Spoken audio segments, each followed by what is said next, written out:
whaatalo whātu Talafola Radio Samoa le nei tai au ma lo le folau, alo mai o talo les whareile. Ua maliule ngase na sulu atu le emergency al fale mai middle moi au kilani. Pei tai o le umi tele ona whaatali na toe aluai. O le ua amata whaiele so esu enga whaavavave so esu eile maliwa le ngase. I report il TV tasi, o le tai au la so lulu na sulu atu ai le ua maliwi middle moa, ona o le ti ngā tele o le ulu. Ma o le umi na whaatali na aluai, muli ai pea ma le tolu i tu lato e fo i atu. Ma i le whaata na whaia na mawai wa a fia i se tasi o i tu ainga stroke lo na whai ai tu low. Na awina sa o ai loa le intensive care unit po le ICU, ma o le poto tinga ai na lavalea na maliwai. O le so enga mo whaia nei o lo o whaatautaia le se tasi o fo mai sini ai middle moa, Andrew Connolly, ma o lo o anga iso enga i le taimi na tu uai e le ua maliu le whale mai. O le sawai o le atala whaanoa noa, o le vai aso talu ai na tāpuni ai le emergency department na middle moa mo le tolu i tūla. Ai awina atu ngase whao ngai ambulance i le whale mai North Shore, ona o le pisi tele ma le tau whaasoa le au whai ngā luenga. E le fuatasi a middle moa, e whaapea fo i le pisi o le telo isi whale mai totono o le atunu e le ngata il koviti, au le toa tele e anga i atu. Ona o mai a fia i le manava ma fo mai le malulu. Mai le minister soi fua maloloina Andrew Little, te lele ngā luenga o lo whai le system a le soi fua maloloina. O le whaai unga le tausanga neo lo fua e toe tatala i le sitala o le quota. O le masina le neo uni e te le na whai le se i o le quota peitai, o le watolu tausanga so o le ai ona o le koviti. Na misi ai avanoa e 5 lua se lau 5 se fulu, ma o le tala fia, o le ato e ofo ina mai.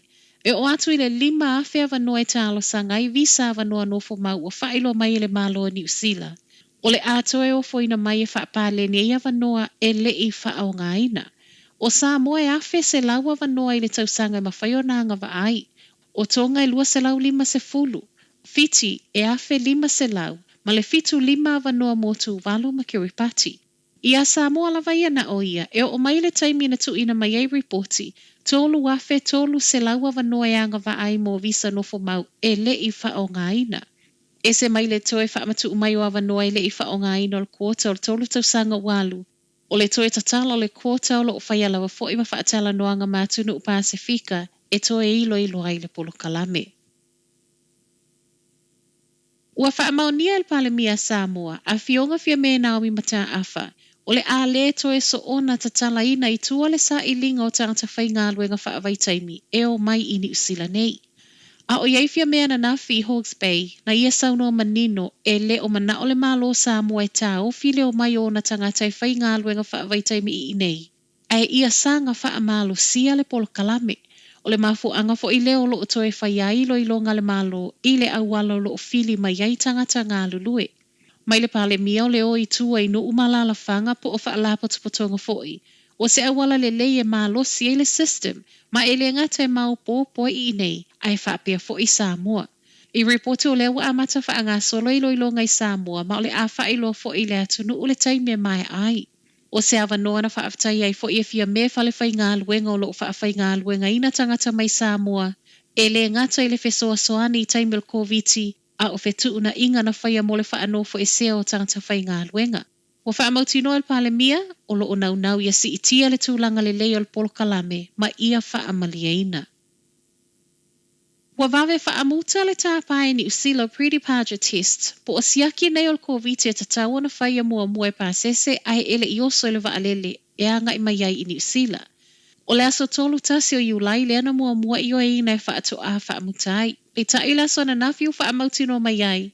O le a le toe mo o mia le tau whai o nei siaki mai le toe minute le se fululua o le pō le asonga fuga a sau.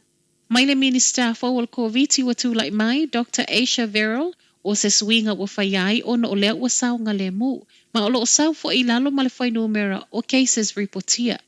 Mai le tūsa ma le iwa se fulu pasene o pasese taunu mai na whai o la tau siaki, e na o le lua i le tolu pasene e muli wha maonia. E uila e le o toe mo o mia le whai o nei siaki atu no umau o mai ai. O lo mo mia pia le tau no umai whai alo siaki le ulo i aso, ma le aso lo na 5 a walawa le mauti no o vairusi e ono sao mai tua oi.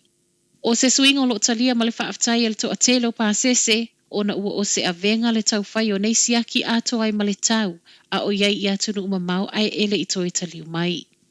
E se mai siaki, o le taimi lava fo i leo le po le asonga fu o le a le to e mo mi ai le tatau o na whai atu i o pa sese o lo ui mai i ni usila wha moe moe mo isi atu nu, po o le au transit.